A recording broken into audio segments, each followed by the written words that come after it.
नमस्कार मंडळी, लक्ष्मीच्या पावलांनी या मालिकेच्या आजच्या भागात आज आपण बघणार आहोत. नैना ही खूपच चिडलेली असते आणि अगदी रागात ती कलाच्या रूममध्ये येते. आल्या आल्या ती कलाला बोलायला सुरुवात करते की काय ग कला, तू स्वतःला काय समजतेस?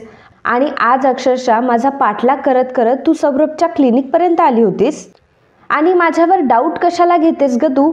आणि मेन म्हणजे माझ्या गोष्टींमध्ये तुला नाक खुपसायला कोण सांगतं? नैना फारच चिडलेली असते. ते बघून कला नैनाला म्हणते की नैनाताई प्लीज तू जरा शांत हो ना. नैना म्हणते की मी का शांत होऊ? तू जे केलंय ते बरोबर वाटतंय का तुला? कला म्हणते की नैनाताई अगं शांत हो ना प्लीज. अगं नैनाताई, तू जसं समजते तसं नाही आहे ग. खरं तर आम्हा सगळ्यांना तुझी खूप काळजी वाटते. आम्ही तुला विचारायला गेल्यावर तू एकाही गोष्टीचं आम्हाला नीट उत्तर देत नाहीस. तुला जर काहीही विचारायला गेलं तर तू डायरेक्ट चिडचिड करतेस आणि म्हणून मला असं करावं लागतं. अगं ताई, मी जे काही केलं ना ते सगळं तुझ्या काळजीपोटीच केलं. नैना म्हणते की काही गरज नाही माझी काळजी वगैरे करायची आणि माझी काळजीसुद्धा घ्यायची, कारण माझा नवरा समर्थ आहे माझी काळजी घेण्यासाठी. कला म्हणते की हो ताई, अगं माझं तसं म्हणणं नाहीच आहे. तेव्हा नैना म्हणते की इनफ कला. नैना आता रागातच तिथून निघून जात असते, परंतु कला तिला थांबवते आणि म्हणते की नैनाताई. तेव्हा नैना म्हणते की काय आता, बोल पटकन. कला म्हणते की नैनाताई अगं तुझं पोट. तेव्हा नैना म्हणते की काय झालं माझ्या पोटाला? कला म्हणते की नैनाताई अगं तुझं पोट जरा खाली सरकल्यासारखं नाही वाटत का तुला? म्हणजे अगं रजनी मॅडम सुद्धा म्हणत होत्या त्या दिवशी, तुझं पोट असं खाली का सरकलंय? नक्की तुला बरं तर वाटतंय ना गं? नैना म्हणते की शटाफ कला, आणि उगाचच कुठलेही काहीही मुद्दे घेऊन घरात गोंधळ घालण्याचा प्रयत्न करू नकोस तू.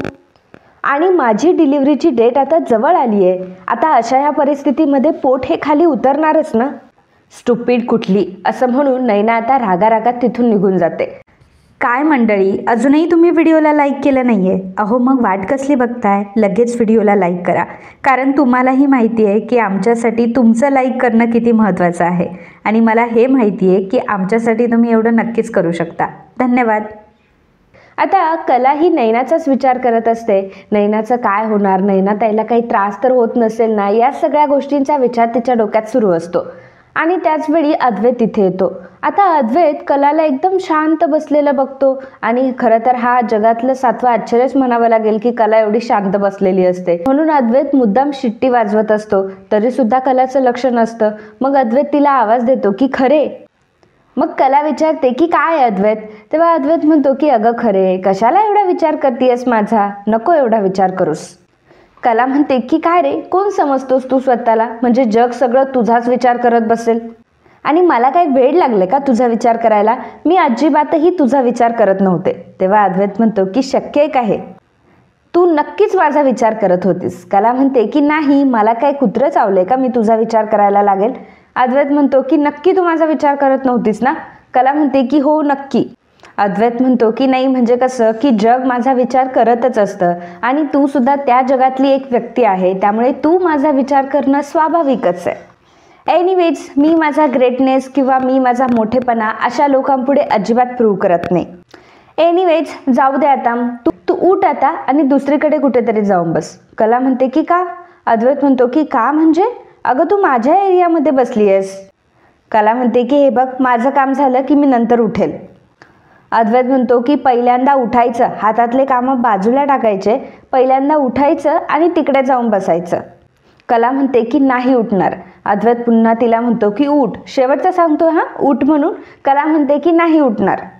आता कला हट्ट्याला पेटलेली असते की ती काय अद्वैतच्या एरियामधून उठणार नाही. मग अद्वैत काय करतो, कलाला उठवण्यासाठी, छळण्यासाठी तिने ज्या कपड्यांच्या घड्या घातलेल्या असतात त्या प्रत्येक कपड्यांच्या घड्या आता तो सगळ्या विस्कटून टाकतो. कला म्हणते की चांदेकर, अरे काय करतोयस तू हे? अरे मी ह्या कपड्यांच्या घड्या घातल्या होत्या चांगल्या आणि तू सगळ्या विस्कटल्यात. तेव्हा अद्वैत म्हणतो की हो, मग ह्या कपड्यांच्या घड्या तू घातल्या होत्यास आणि तसंही हे सगळे तुझे कपडे होते. अद्वैत म्हणतो की सो व्हॉट, या कपड्यांच्या घड्या मी कुठे घातल्या होत्या? या कपड्यांच्या घड्या तर तू घातल्या होत्यास. कला म्हणते की हो, मग काय झालं? अद्वैत म्हणतो की काही नाही, मी तुला फक्त हे सांगण्याचा प्रयत्न करत होतो की ज्या पद्धतीने तू माझ्याशी वागते त्या पद्धतीने सुद्धा मी तुझ्याशी वागणार. कला म्हणते की देवा, किती विचित्र आहे हा चांदेकर. तर अद्वैत म्हणतो की बरं खरे, असू दे मला विचित्र, परंतु जेव्हा तुझा हा सगळा पसारा आवरून होईल ना, तेव्हा मस्तपैकी लाईट बंद कर कारण आता सध्या मी मस्तपैकी झोपतोय, गुड नाईट. त्यानंतर अद्वैत झोपून घेतो आणि कला बिचारी त्या घड्याच घालत असते. त्यानंतर सकाळ होते, कला झोपलेलीच असते. अद्वैत मात्र उठलेला असतो. आता कला झोपलेली असताना मध्ये जो पडदा असतो तो कलाच्या तोंडावर येत असतो आणि कलाला असं वाटत असतं की अद्वैतच काहीतरी परेशान करतोय मला. त्यामुळे कला म्हणत असते की चांदेकर गप्प बस ना, असं म्हणून तो पडदा ती बाजूला करते. परंतु तो पडदा पुन्हा तिच्या चेहऱ्यावर येतो. मग ती पुन्हा म्हणते की चांदेकर अरे गप्प बस ना. आता पुन्हा तो पडदा तिच्या तोंडावर येत असतं. ती उठते आणि अद्वैतच्या साईडने डोकून बघते आणि म्हणते की चांदेकर अरे काय चाललंय तुझं. जेव्हा ती समोर बघते तेव्हा तिथे अद्वैत नसतोच. मग अद्वैत मागून येतो आणि तिला जोराने धक्का देतो आणि घाबरवतो. कला म्हणते की काय चांदेकर काय चाललंय तुझं. अरे वेडायस का तू. छान मस्तपैकी झोपले होते मी, कशाला उठवलंस मला. चांदेकर याला छळ म्हणतात आणि अक्षरशः तू माझा छळ करतोयस. अद्वैत म्हणतो की अच्छा, पण काही म्हणा खरे तू जरा थोडीशी शूरवीरच झाली आहे.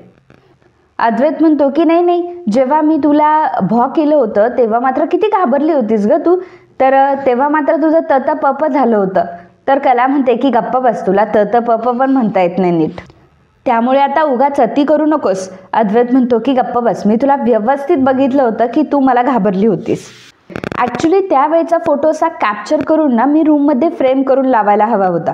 तर कला म्हणते की गप्प बस चांदेकर, कोणीही व्यक्ती अशा सिच्युएशनला असाच रिॲक्ट करतो. अद्वैत म्हणतो की गप्प बस, मी असा काही रिॲक्ट वगैरे करत नाही. कला म्हणते की अच्छा, अरे तू कशाला रिॲक्ट करशील, तू कुठे नॉर्मल माणूस आहे. अद्वैत म्हणतो की गप्प बस, खरे खूप होतं हे आणि आता उगाचच विषय बदलू नकोस. तू तर एक नंबरची डरपोक आहेस, मान्य कर की तू डरपोक आहेस म्हणून. कला म्हणते की झालं का तुझं, झोपू का आता मी, मला कशाला उठवलं सांग बरं.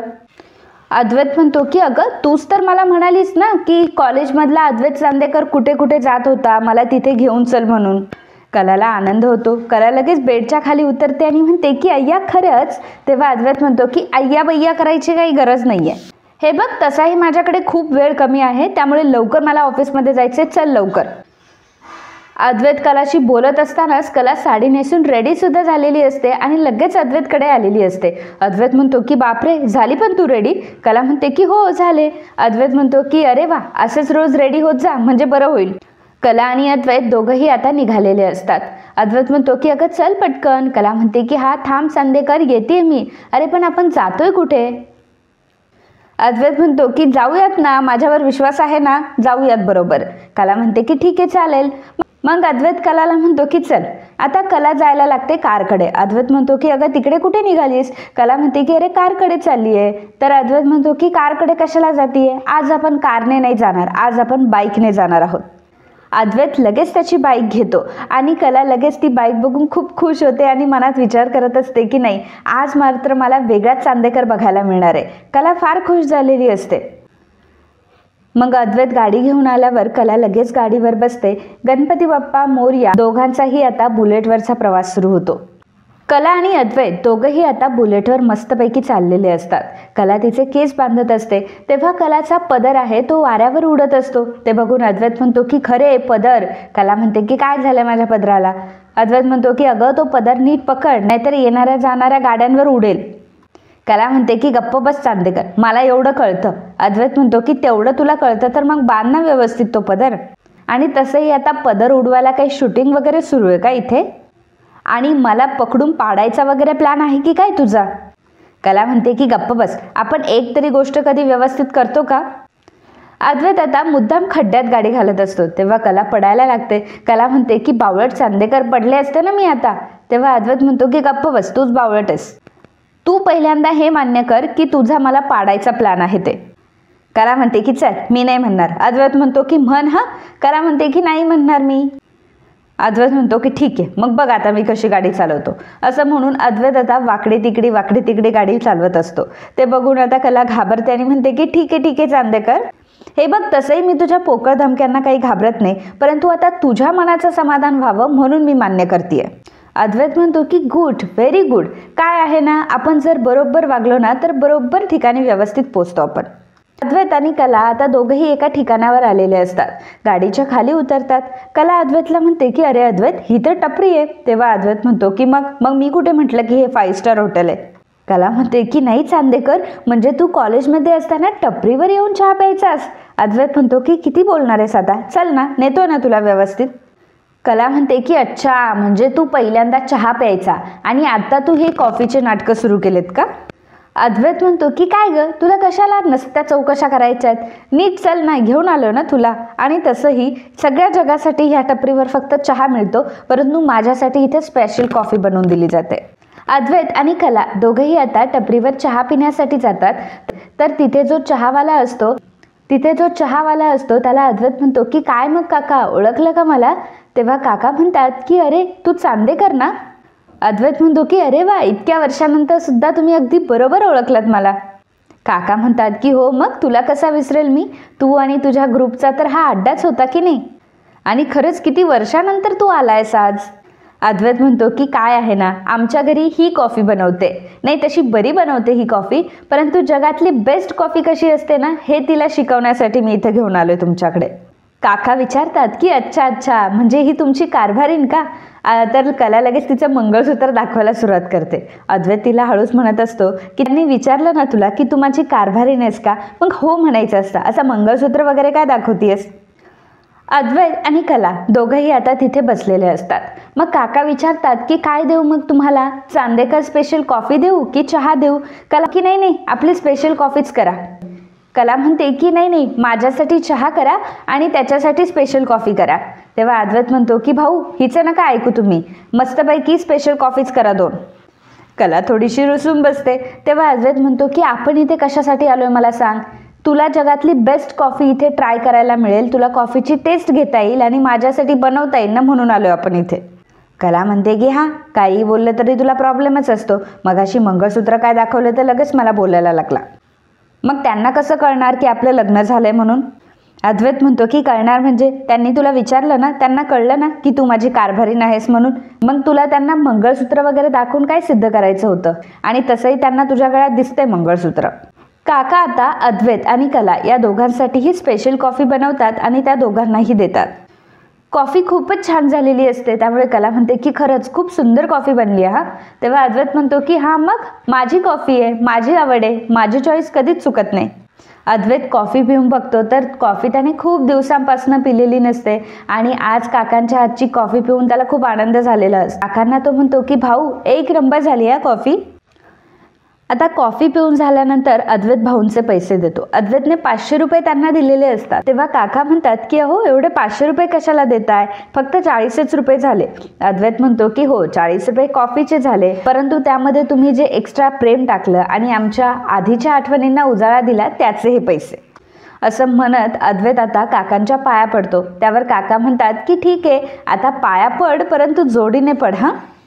तिने बघ बरं कसं अभिमानाने मंगळसूत्र घातलंय, त्यामुळे तू सुद्धा जिथे जाशील तिथे तिला सोबत घेऊन जाशील. मग कला आणि अद्वैत दोघंही आता काकांच्या पाया पडतात. काका म्हणतात की मला असं वाटलं होतं की चांदेकर साहेब विसरले असतील आम्हाला, अहो येत जा कधी कधी, आणि तसंही आता मी म्हातारा होत चाललोय, येत जा कधी कधी भेटायला. तेव्हा अद्वैत म्हणतो की कुठले म्हातारे आहात तुम्ही, काही म्हातारे वगैरे झाले नाही आहात.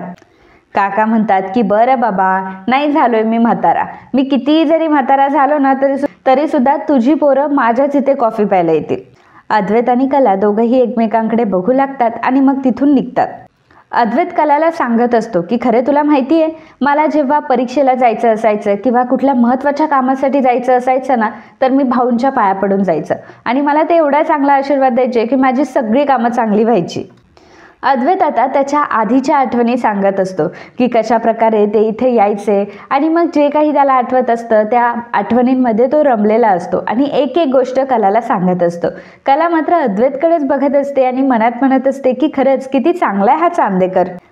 चांदेकरचं हे रूप तर मी कधीच बघितलं नाही, म्हणजे नेहमीचा चांदेकर आणि आत्ताचा चांदेकर यामध्ये खरंच जमीन आसमानाचा फरक आहे. आणि खरंच आता किती मस्त दिसतोय हा, एकदम आनंदी आणि मोकळा ढाकळा, अगदी आवडेल असा, म्हणजे स्वभाव आवडेल असा. कला अगदी अद्वैतमध्ये हरवून गेलेली असते. तेव्हा अद्वैत तिला चुटकी वाजवून उठवतो आणि म्हणतो की काय खरे, निघायचं ना आपल्याला.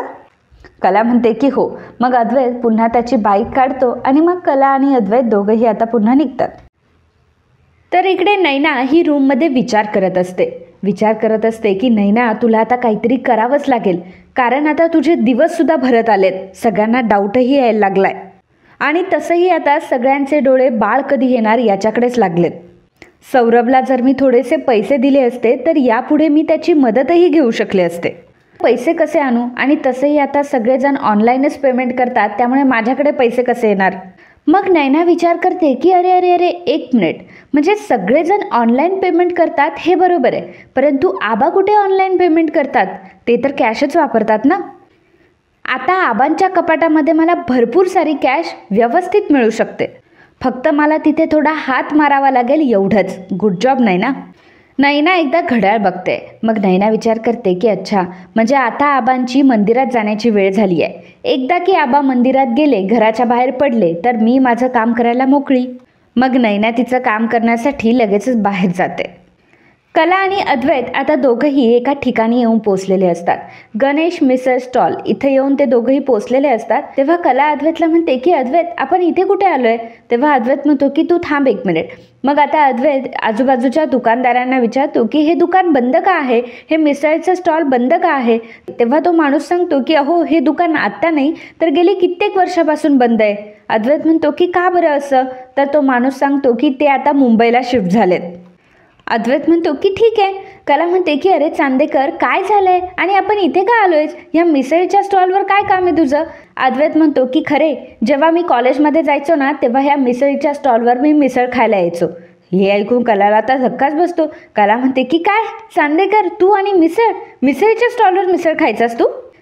अद्वैत म्हणतो की काय, एवढं काय झालंय तुला ओरडायला? कला म्हणते की नाही, म्हणजे माझा विश्वासच बसत नाहीये की द ग्रेट अद्वैत चांदेकर मिसळीच्या स्टॉलवर मिसळ खायचा. तर अद्वैत म्हणतो की अरे, कोल्हापूरची मिसळ ही जगात भारी असते.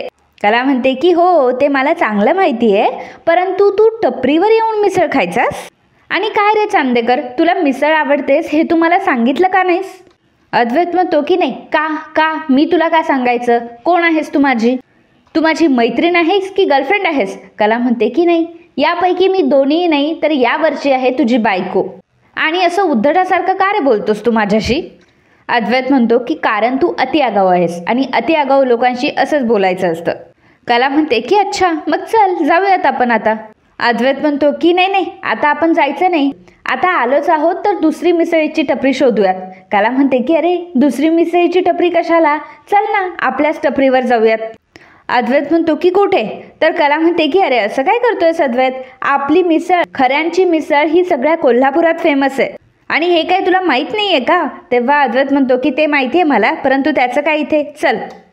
अद्वैत आता गाडीकडे निघतो तर कला तिथेच बसलेली असते आणि त्या टोपीवाल्याला विचारत असते की काय हो, ही टोपी किती रुपयांना दिली? तेव्हा तो सांगतो की 100 रुपयाला. अद्वैत मागे वळून बघतो आणि कलाला म्हणतो की ए टोपेवाली, काय चाललंय तुझं तिकडे? चल ना आता. कला म्हणते की बघ बाबा, म्हणजे मी जर तुझी खरंच मैत्रीण असते तर नेलं असतं बाबा तुला आमच्या मिसळीच्या स्टॉलवर.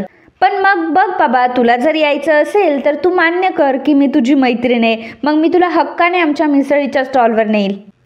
अद्वैत म्हणतो की हे, मी कशाला मान्य करू आणि मी नाही मान्य करणार. कला म्हणते की ठीक आहे चालेल, नको मान्य करू. कला म्हणते की ठीक आहे, मग नको मान्य करूस, नाही खायची आपल्याला मिसळ. मग कला त्या टोपीवाल्याला विचारत असते की काय हो, ही दुसरी टोपी कशी दिली?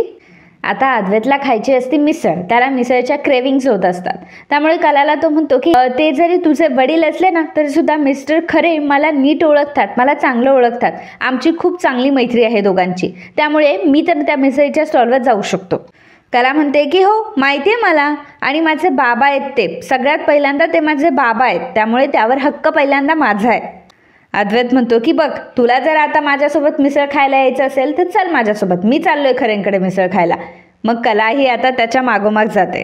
कला आता गाडीवर पाठ देऊन बसते आणि अद्वैतला ती म्हणते की अरे अद्वैत, काय एवढी घाई आहे? एवढी घाई कशाला करतोय? मिसळीचं स्टॉलही आपलंच आहे. अद्वैत म्हणतो की अगं बंद होईल ते. तर कला म्हणते की अरे बंद झालं तर काय झालं, मग आपण उघडवू ना तुझ्यासाठी, काही करेल मी, आपला वशील आहे मिसळीच्या स्टॉलमध्ये. अद्वैत म्हणतो की अच्छा, मग चल. कला म्हणते की चांदेकर, पण खरं सांगू, तू असा असशील ना मी कधी स्वप्नातही विचार केला नव्हता. अद्वैत विचारतो की असा म्हणजे कसा? कला म्हणते की अरे असा म्हणजे असा की एकदम सिम्पल, अगदी टपरीवर जाऊन चहा पिणारा, टपरीवर जाऊन मिसळ खाणारा, भुरकन बाईक चालवणारा, असा सिम्पल मॅन. अद्वैत म्हणतो की एक मिनिट, मी असाच आहे, परंतु फक्त कधी मी त्याचा शो ऑफ वगैरे करत नाही. कला म्हणते की चांदेकर, कोणी एखादा माणूस सिम्पल असतं ना, त्याचा कधी शो ऑफ नसतो करत. उलट काही मी 5 स्टारमध्ये जातो किंवा पॅक बॉटलमधलंच पाणी पितो, अशा ह्या फालतू गोष्टींचा शो ऑफ करतात.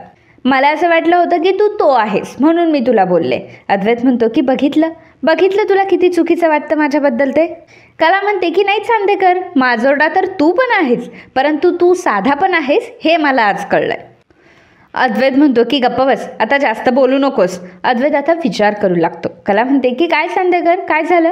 अद्वैत म्हणतो की काही नाही, जेव्हा मी कॉलेजमध्ये होतो ना, तेव्हा मला आबा नेहमी एक गोष्ट सांगायचे की पैसे आहेत म्हणजे उधळायचे नाहीत, किंवा पैसे आहेत म्हणजे त्यातून एन्जॉय शोधायचा नाही, तर छोट्या छोट्या गोष्टींमध्ये एन्जॉय करायचं असतं.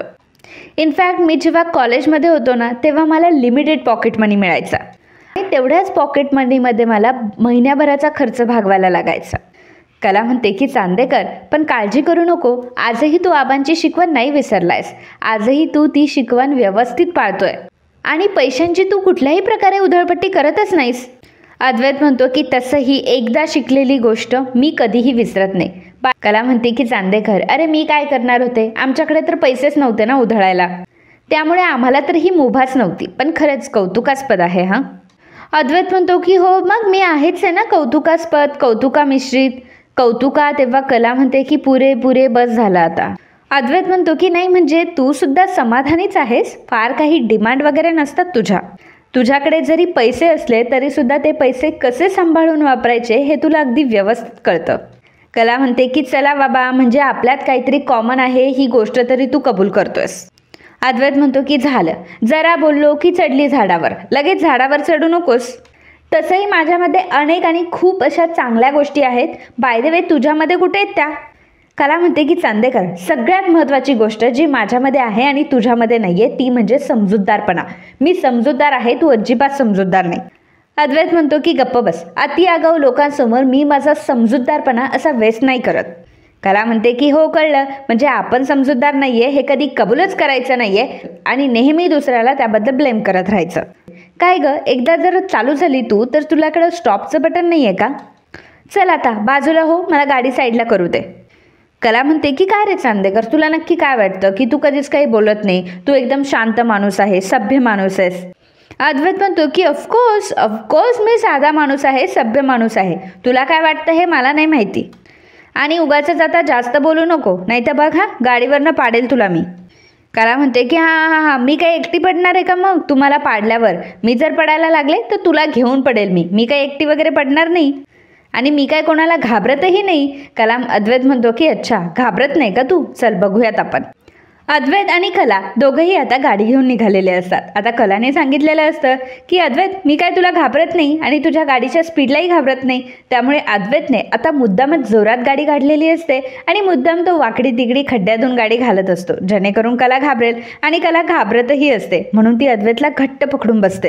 आणि कला दोघंही आता एकमेकांसोबत खूप एन्जॉय करत असतात. कलाने अद्वैतला घट्ट पकडलेलं असतं आणि त्याचं अद्वैतला काहीच वाटत नाही, त्यामुळे तर अद्वैतला जास्त मजा येत असते आणि त्याला जास्त आनंद या गोष्टीचा होत असतो की खरे घाबरली आहे आणि म्हणून तिने मला पकडलंय. तर कलाने अद्वैतला पकडलेलं असतं म्हणून तिलाही बरं वाटत असतं, छान वाटत असतं. तर मित्रांनो, दोघांचाही छान एन्जॉय सुरू असतो. दोघंही एकमेकांसोबत एन्जॉय करत असतात आणि पहिल्यांदाच एवढं एन्जॉय करत असतात. मित्रांनो, आजचा हा भाग इथेच संपतो. पुढील भागात आपल्याला बघायला मिळणार आहे आबा मंदिरात गेलेत हे बघून नैना बरोबर चान्स मारते आणि आबांच्या रूममध्ये येते. आबांचं कपाट उघडून आबांच्या कपाटातून कॅश काढते.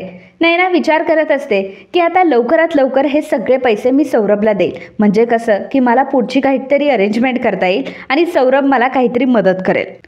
नैना आता आबांच्या रूममधून आलेली असते आणि साडीच्या खाली तिने पैसे लपवलेले असतात. साडीच्या खाली पैसे लपवून, पदराच्या खाली पैसे लपवून आता लगेचच ती बाहेर जाते. त्यावेळी रोहिणीने बघितलेलं असतं. रोहिणी बघते की हिने काहीतरी लपवलंय, साडीच्या आड ही काहीतरी लपवत घेऊन गेली. काय बरं असेल ते? तर इकडे कला आणि अद्वैत दोघंही जेव्हा एका ठिकाणी उभे असतात तेव्हा एक बाईकवाला तिथे येतो आणि तो डायरेक्ट कलाच्या अंगावर गाडीच घालणार असतो, परंतु मध्येच ब्रेक दाबतो आणि मग तो मुलगा जेव्हा गाडीवरून खाली उतरतो तेव्हा अद्वैत आता त्याला मारायला हात पुढे करतो. आता कला खूप एक्सायटेड असते की अद्वैत त्याला मारेन, त्याने माझ्या अंगावर गाडी घातली काय असं तिला वाटत असतं. परंतु तो मुलगा आणि अद्वैत दोघंही एकमेकांशी हात मिळवतात आणि म्हणतात की हे, कारण दोघंही मित्र असतात ते आधीचे. तो मुलगा म्हणतो की काय रे, एवढ्या दिवसानंतर भेटलास? अद्वैत म्हणतो की हो ना, आलो होतो इकडे रे फिरायला असंच. मग दोघंही मित्र भेटलेले असतात. तो मित्र आता अद्वैतला विचारतो की ह्या कोण? मग अद्वैत सांगतो की ही माझी बायको. असं म्हटल्यावर कलाला खूप आनंद होतो. अद्वैतने पहिल्यांदा कलाची ओळख बायको म्हणून करून दिलेली असते आणि पहिल्यांदा तो म्हटलेला असतो की ही माझी बायको आहे. त्यामुळे कला मात्र 7वें आसमान पर कलाला खूप आनंद झालेला असतो. ती विचार करत असते की खरंच आज अद्वैतने माझी बायको म्हणून ओळख करून दिली. तर मित्रांनो, आजच्या या भागाबद्दल तुम्हाला काय वाटलं याबद्दलचं तुमचं मत आम्हाला नक्कीच कळवा. And if you like my video please do subscribe, share and comment. Thank you.